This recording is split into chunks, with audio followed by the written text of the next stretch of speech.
Hello everyone and welcome back. In this lesson we're going to start to talk about component styling and we're going to introduce the ngClass core directive. As we have seen before, many of the styles that we are using here are coming here from this global styles.css file. We can also add styles locally at the level of the component, as we will see. Right now, let's talk about a particular type of styles, which are conditional styles. These are styles that are added to sections of the page depending on the content of the data.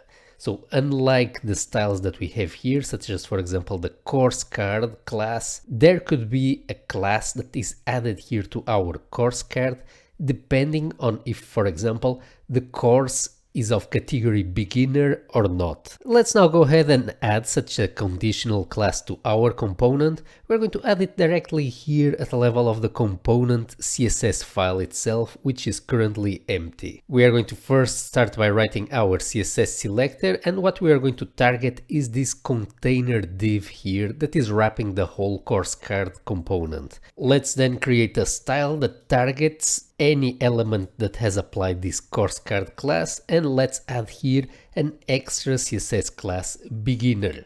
So this CSS class is also known as a state class.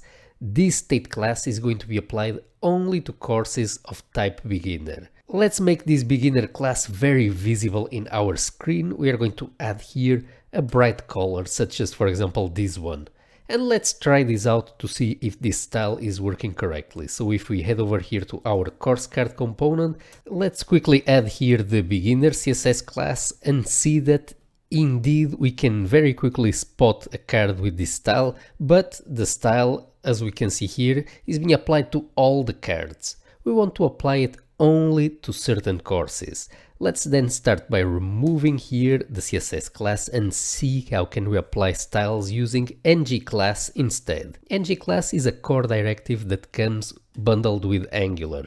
So with the ngClass directive, we're going to be able to pass an argument that is going to turn on or off certain CSS classes. The expression that we pass in here to ngClass can take several forms. We can pass to ngClass a string, we can pass also an array, and we can also pass it a configuration object.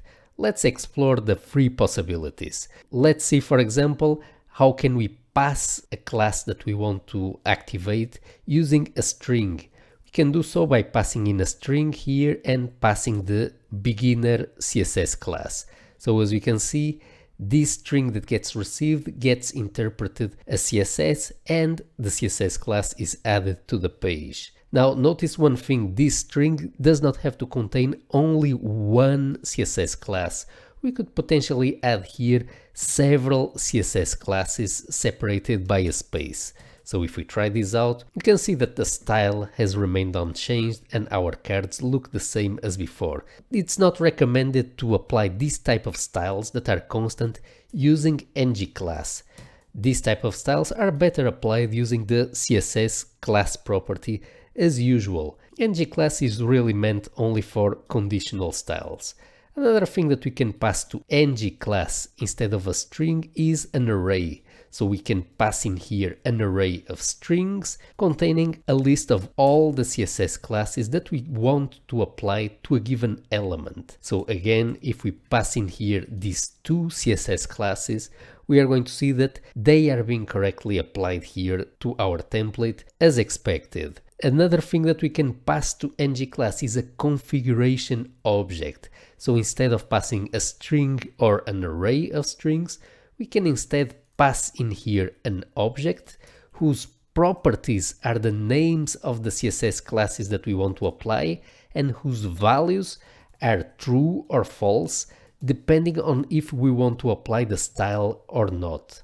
So as we can see, our styles are still working as expected, but if we now set here the beginner class to false, we are going to see that the beginner class is no longer being applied to the template. Now notice the following about ngClass. We don't have to pass in here as the expression passed to ngClass directly an object that is hard-coded here at the level of the template.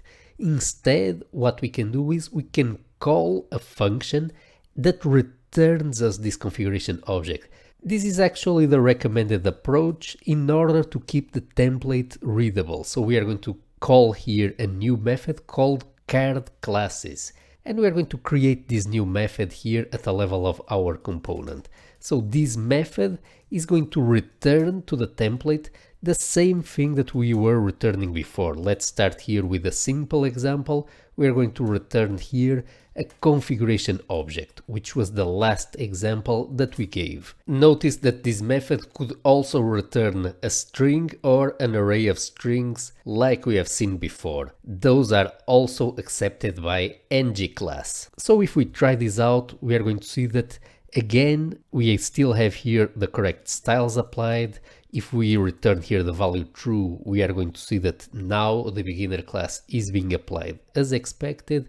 So this is a better way of adding some conditional styling to our class to call a method and add here our logic in TypeScript. We are going to now apply the logic of only activating this class for beginner courses, and we are going to do that in the following way.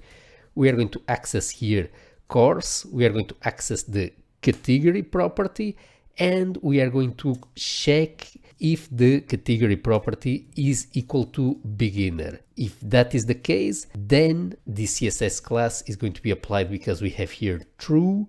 Otherwise, this is not going to be applied because we get false. Let's see this in action. If we now hit refresh, we are going to see that our beginner class is only being applied to certain courses. And if we confirm the courses that are receiving the CSS class here in our DB data file, we are going to see that indeed the first beginner class on the list, it's this RxJS in practice course. So the style is being correctly applied as expected. Before giving a few more examples, let's take the time to remove this class here from our configuration object, because as mentioned, we should only define here styles that are conditionally applied. So this style is better applied here at the level of the class property. Now let's take a moment to see how this conditional styling logic could have been written in a simpler way. So returning a configuration object is only one possibility, like we saw before. So let's rewrite this so that we return instead a string. So what we're going to do is we are going to add here an if clause. We are going to test inside this if clause if this is a beginner course, and if that's the case, we are going to return here either an array containing the beginner string, or we can also return the string directly. Let's start first with the example of an array. We are going to try this example out and see if everything is working correctly. So as you can see, the style is indeed being correctly applied, and we don't get here any errors at the level of the console. So our logic is working correctly here. Instead of returning an array because we only have one element, we can also return here a string directly. And again, the logic is being correctly applied. And with this, we have covered the ngClass core directive. Let's quickly summarize when is this directive meant to be used. We should use ngClass whenever we want to add or remove a style to our template, depending on the content of the data. Typically, we only use ngClass to add or remove a few styles per component. ngClass is not meant to replace the CSS class property. So if the styles are constant and they are always associated to an HTML element, we should add them in the CSS class property as usual. Let's now move on to our next Angular core directive, ngStyle.